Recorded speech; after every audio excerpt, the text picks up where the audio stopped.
Hey, Sammy here. I'm not your typical job counselor. I work remote and I travel the world as I kickstart careers. This is raw, real, and on the road. Hey, I'm Sami, and this is the Career Kickstart Show. I am beyond excited to have one of my idols, my main business girl crush, Kimra Luna, in the house. Just to let you know, taking her course literally changed my life because last January, before I started this whole digital nomad journey, I knew I needed a business. And by doing Be True Brand You, which is Kimra Luna's program, I not only got myself a business, I also, right before the graduation day for the course, I ended up leaving my job and starting my world travels, which has taken me to 3 different continents. I've increased my income every month for the last 4 months, making double what I ever made in my full-time jobs ever before. So I'm so excited to have Kimra on here because she's amazing, and I am just going to keep gushing. So Kimra, I should have you introduce yourself for us. Yeah, so hey everyone, thanks for having me, and it's been a real pleasure having you in the Be True Brand You program, Sami.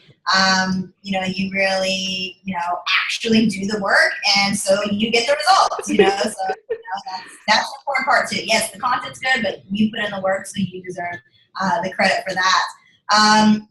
So I'm a personal branding and online business strategist, and I love helping people kind of make their own career path, so to speak. I have a lot of people who, leave corporate jobs or who, are just kind of sick of their 9 to 5, even service-based type of jobs and stuff, and who really want to grow something online and make their own career, be able to travel, do the things that they really love to do. I also have a lot of people who are moms who want to be able to spend more time with their kids. So I have a pretty wide variety of clients and customers. But the main thing that kind of everything revolves around is like freedom. There are people that want freedom, and there are people who really want to serve and help others and in some sort of way. So, and I've been doing that for a few years now. I think we've been, a little over 3 years. I've been running my current company. I've ran several other businesses in the past. My first company was actually a booking agency where I was booking punk bands for different venues.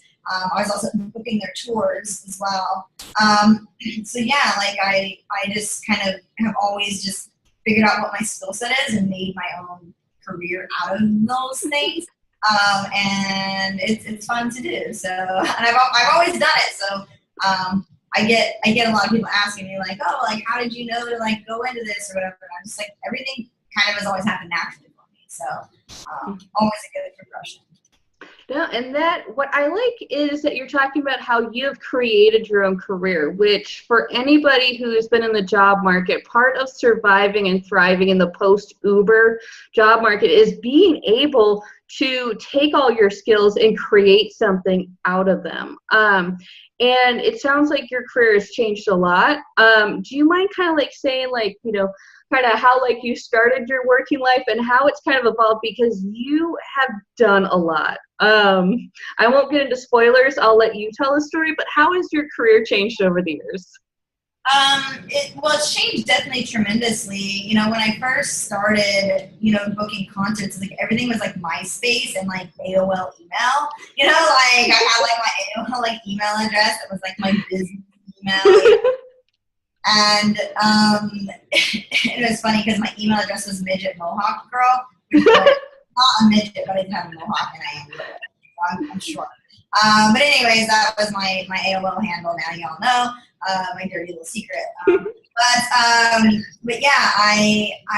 It just evolved over time. I really didn't know what I was even doing when I started booking concerts, and then suddenly I just had this. I was I'm just gonna start emailing all of these bands, and so I got all my CDs because we used CDs back then. So I got all my CDs, and before Spotify and apps on the phone and stuff. And I looked inside of there and I found all the emails to the different record companies. And I started emailing the record companies and saying hey, there's this venue in Boise, Idaho, which is kind of in the middle of nowhere. People don't know. But it's Boise, Idaho. There's this venue here and they're going to let you book some gigs.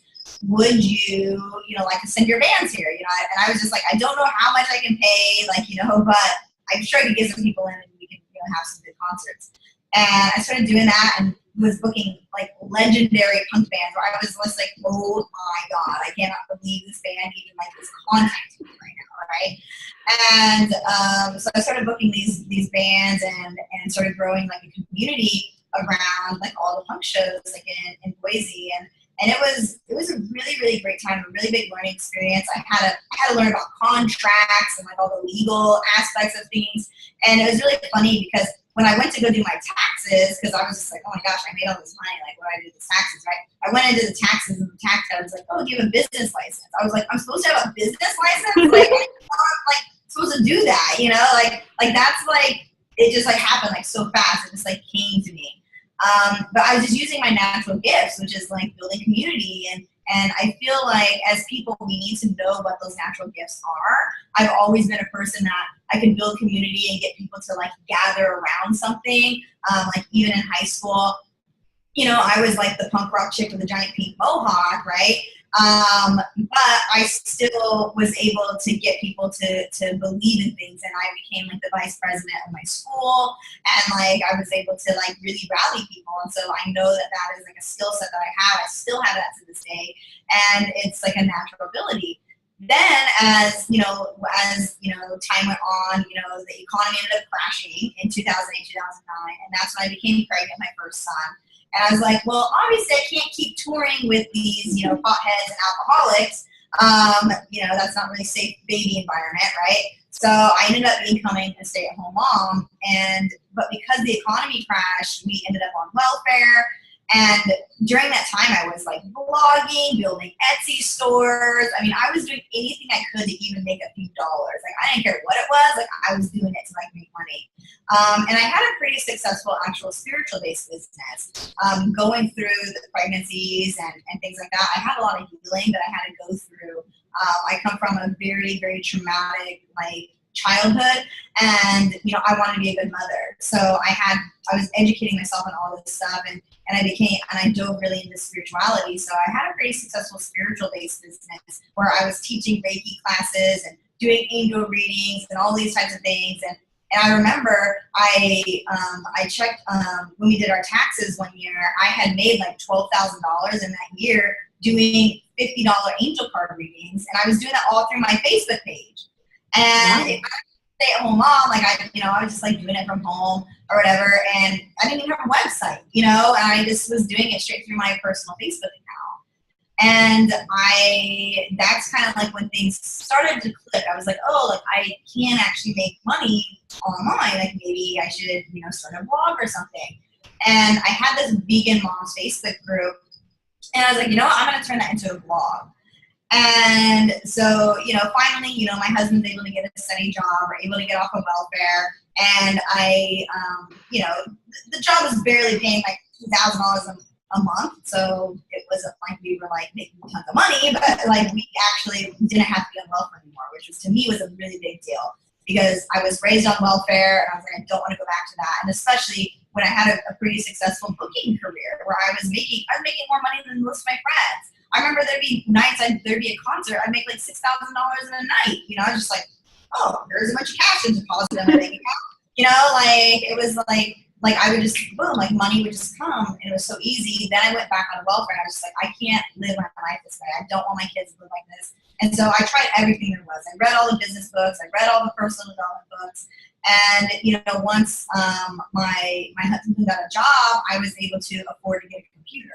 And because I didn't have a computer, I was doing it off of just like my iPhone, so I get a computer, and that's when I decided to start blogging, and then that has led me to where I am now. Wow. It's all about the blogging. Well, it's one of those really cool things is just how, fucking scrappy that you've been. And that's one of the things that I really appreciate about you, and what resonated for me, was the fact that is one of the most important things that people can do in their career, is just be really scrappy and be willing to just pivot and do different things. And you were talking about how you were harnessing your natural gifts. What do you think was the greatest gift that somebody else has given you in your career, whether that is mentor time, advice, some sort of helping hand or gift that someone's given you? I mean, I think that would be mainly just people believing in me. Because I'm a person, like I said, I grew up in a pretty traumatic lifestyle as a kid. And, I wasn't told I was smart. I was called stupid every day. Like, there was nothing there that would have built my confidence. And having other people who did believe in me is what was so helpful. Like my in-laws, they always really believed in me. I'm currently getting divorced, but, still, my in-laws they believe in me, and they're my family now. And, I think being surrounded by those people that are there to support you is so important. And I remember, like, when I first got pregnant with my first son and I started really getting into, personal development and really want to change my life, I did lose a lot of my friends because of that, which I think we have to kind of not have fear of losing our friends. I think there's chapters of our life, and there's certain people that are going to be in particular chapters of it, and they're there for a reason. And a lot of people, they cling to these friends who aren't happy for them. Like when I tell a friend a win, I want them to be celebrating just as much as I am. I want them to be like, wow, that is amazing, Kimra. Like, I'm so happy for you. Even if it's a little thing, like, oh my gosh, like, I finally published this blog post I've been working on for 2 months. Like, wow, congrats, awesome, glad you got it done. You know what I mean? Like, I want someone that feels great when I'm feeling great about something. And, a lot of my old friends, like, they weren't like that. Like, they didn't understand why I would want to, have success, and why I would want to do something, great in this world.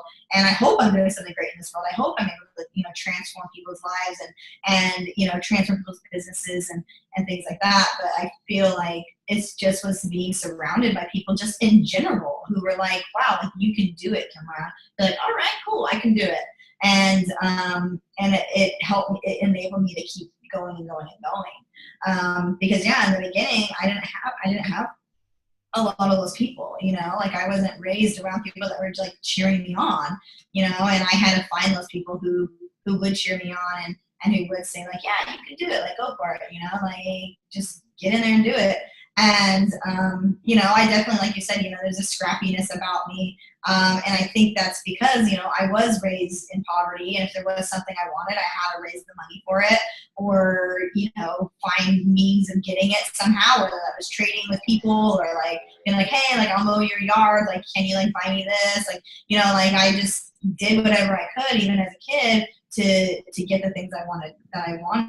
And now, it's more like I'm scrappy because I have children to support, and I have, team members that I have to pay, and I have all these other obligations, financial obligations and stuff as my business has grown. So I'm still scrappy in that way. I'm still like, oh, like let's do this, let's do that, like, let's, because I kind of just have to be scrappy now, because you gotta be scrappy to keep your business running, Yeah, no, and that is so true. And what I've had to do that in my life in a lot of ways as well, because sometimes, not everybody can get on the bus with you.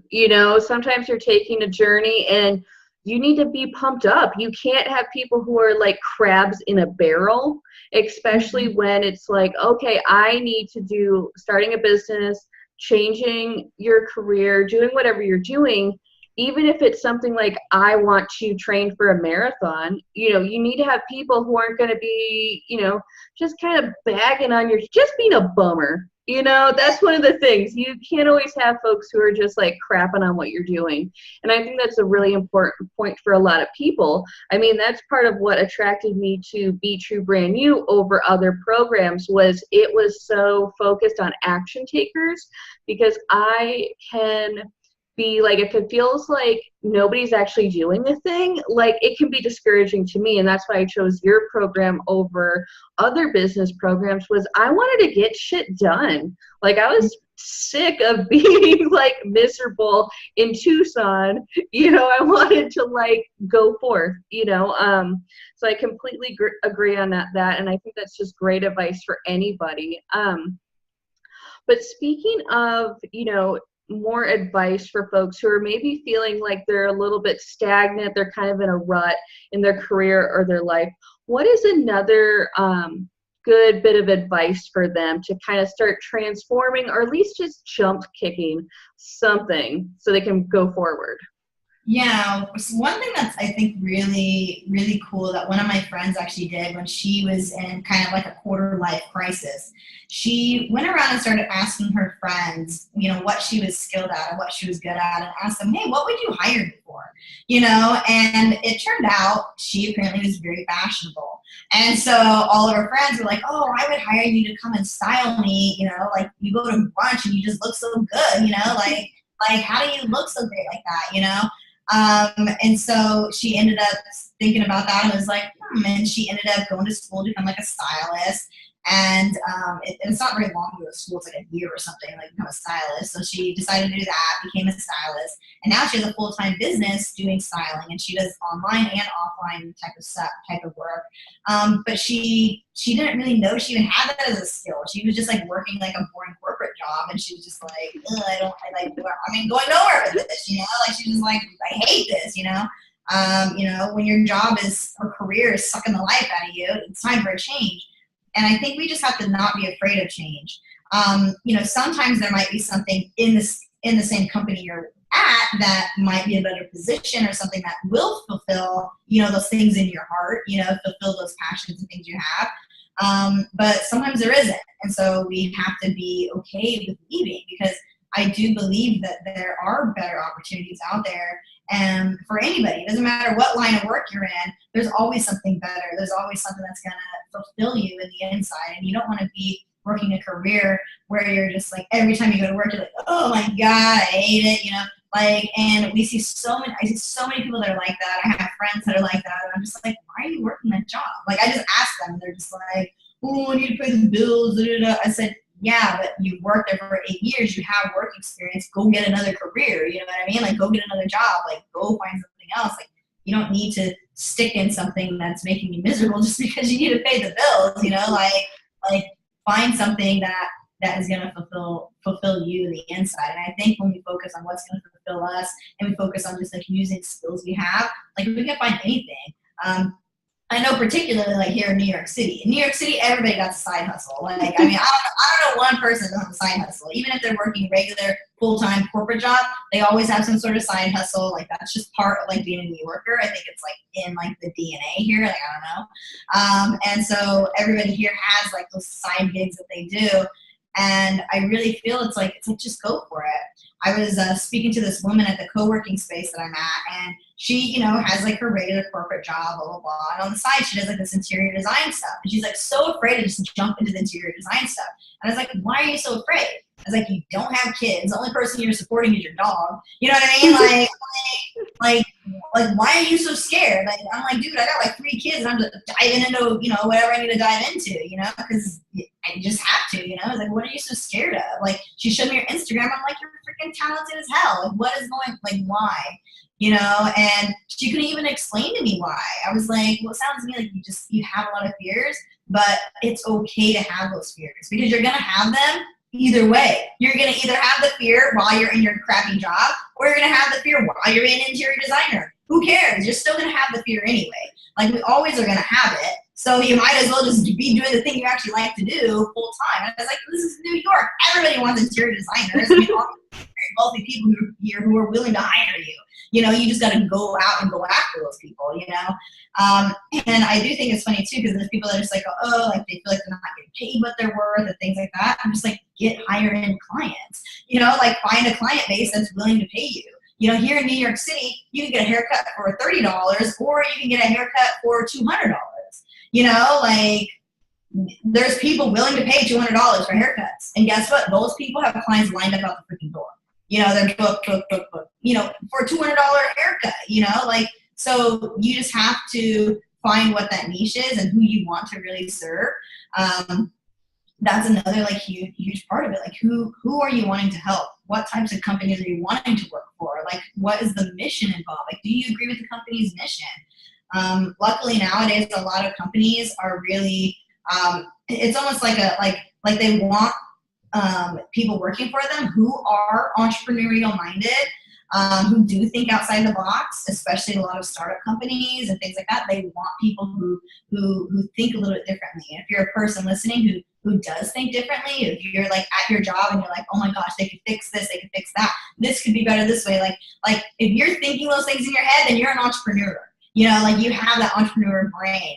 And you could still have a career, but utilize that entrepreneur side of yourself too, to like be like, hey, like it's okay to go to your boss and be like, I have a really great idea. Like I would love to sit down and talk with you for 15 minutes. Is that okay?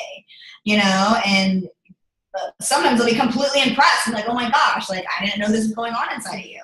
Sometimes your boss doesn't know that you have all these skills or you have all these things inside of you or these ideas. You know, if the boss is actually a really open-minded person, like they're more likely to like be receptive to things. If the boss is a jerk, it's not going to work no matter what. You need to go somewhere else. But you never know. And sometimes they'll create a position for you. You know, like maybe there isn't even a position that's at a certain thing, and they'll create it for you because they're like, wow, this person is innovative, and they're going to help our company move forward. So you don't have to be just freelance and be your own thing. You can still work for somebody, but be able to let those creative things and those things that are going on in your head, like start actually incorporating into their company and help their company win. Because I have a lot of friends who they're like, oh yeah, the company made a position for me because they didn't know what to categorize me as, you know, and now they're like, I'm some sort of like strategist person and I help them with all of these things, and you know, and I think there's a lot of fear around things, but it's like we just have to go for it because the worst that can happen is they say no, right? Like that's literally the worst that can happen. And then and it's not even that bad because you're not going to die if someone says no, you know, so. You know, and I love that advice because I tell my clients, I have this freelance long-term position with a startup that I actually have managed to make bigger and bigger over time simply because I kept going to them with ideas. And for people who are listening, Kimra hires people. She is technically a boss. So when she tells you you can go to a boss, this is how bosses think, it's because she actually is a person who hires people. I talked to one of her assistants who's freaking awesome. So this is something where you don't have to think this is a pipe dream that it's only for, people who make their own businesses. No, most people who employ folks, especially if you're interested in startups, you have to come with ideas because they want that. That is one of the biggest things to actually thrive in this new economy. You have to be able to think like a freelancer, think like an entrepreneur, and be really like savvy, like a little mountain goat. You got to be agile and ready to climb some stuff. Yeah, and I agree. I have people on my team where, they first started off and they were just doing, random kind of virtual assistant type of work. And now, I have executive systems manager, and she manages all my systems. I didn't know she was great at systems when I first started working with, she started working with me. And then over time, I was just like, damn, you're really good at this, and she's been working for me for almost 3 years. Almost every person that's on my team has worked with me for over a year now. My personal assistant, she's been with me for 6 months, but everybody else has been well over a year. Some people 3 years, so, and that was when I first started my business. They're still working for me. And that's because they're able to be creative. They're able to, I allow that creative side to come out of them. And there are bosses who are like me. I think there's some people who especially because I'm a punk rocker, in punk rock, they're corporation, blah, blah, blah. I said, I'm a corporation. I literally am. Even on paper, I'm a corporation. And, I'm the boss, of course, of several people. But I am a boss who wants awesome people on my team. I'm not a person who's just going to be oh, this is your crappy mundane task and you just do that crappy mundane thing. I want you to feel awesome when you work for me and feel good about it. And I want you to be learning. People that love to learn, I have one team member, she loves learning. And so I'm always oh, here's a new course or program for you. Here's a new thing. I'm paying her to learn, and she loves it. She's oh, she like learns all these new skill sets, and you know, over time as she's learned more skills, I've given more raises, you know, and she lives in a place that's really inexpensive to live. And I mean, she basically is able to live a life of luxury because I'm able to pay her so well, but that's because she's learning the stuff. Like, I'm a boss. If you're willing to like learn and keep learning and help my company grow more, then I want to keep you around, so I'm going to pay you more. You know, so I think people think that too. Like, oh, well, if I'm moving to the position, it doesn't really have much different pay. Like, why would I even try for it? You know, and the thing is for one, ask for more. For two, you know, you never know what's in the mind of that boss. You know, like if they really want a person who's going to be like a super badass at their systems in their company, then they're willing to pay more for that. You know, to me, someone who's going to make sure every single little thing in my company is working right, like, I want to pay them well for what they do. And I'm not going to be like, you know, some sort of cheapskate boss. Because I know if I don't pay them well, then I'm not going to be able to keep them around. And even some people on my team, they've had better offers with other people, but they still stick with me. They're still loyal to me because they like working on my team. So it's not only like, oh, it's money. They also want to be able to be on a team that's cohesive and things like that. So there's a lot of benefits of working for me, but then as a business owner, like I have to see the benefits of what the employee has to offer me, especially over the long term. Because I want to keep employees for a long time, and I want them to be able to excel, you know, in my company. You know, eventually my personal assistant, you know, she could be making, you know, 6 figures. You know, depends on how big my company keeps growing, and the better she can help me grow, the better like I'm able to pay everybody, the better I'm able to keep advancing careers, the better I'm able to create new positions in the company. So, you know, people like myself, I look for employees who think outside the box and who want to help my company grow. And I treat them well.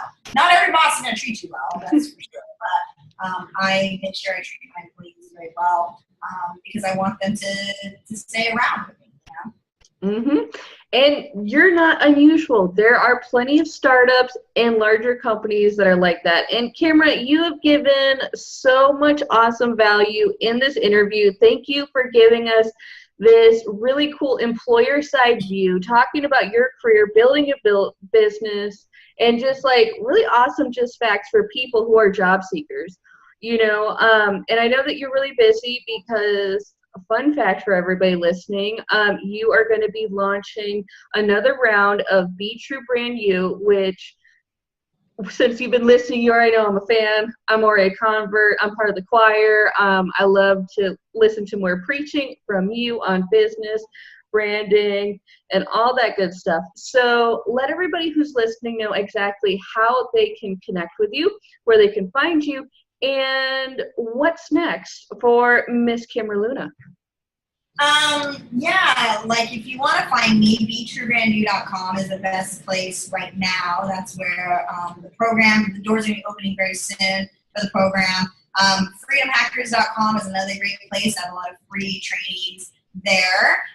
And yeah, there's going to be lots of new webinars coming up, lots of new live streams on my business page, which you can just search Freedom Hackers on Facebook. You can find my business page, you know, and main thing is, I just have, you know, the super awesome launch. We're going to be attracting a lot of amazing new students in the program, a lot of people who are in corporate or wanting to leave corporate, and we have a lot of people who, you know, have business degrees who join the program. But I mean, the program is very interesting to people it attracts. You know, I attract everybody from the corporate side to like the hippie side of things. You know, it's like I attract everybody in between. And it's a really great program, so definitely check out BeTrueBrandYou.com. Mm-hmm. Well, thank you so much, Kimra. And it's true. I actually have seen, at least in my round, where some people who are like, you know what, I've used this to get hired and to advance my career, because you learn all sorts of stuff from like social media to marketing to branding, which, and this is one thing, if you followed me for a while, I'm all about, as a professional, you need a brand. So this is a great way to get all of those skills. So thank you again, Kimra. It's been so much fun for me. Awesome. Thanks for having me. Thanks. And for all you guys listening, thanks again. I am Sami Gardner, and this is the Career Kickstart Show. Bye. Find something cool at cool.careerkickstartacademy.com.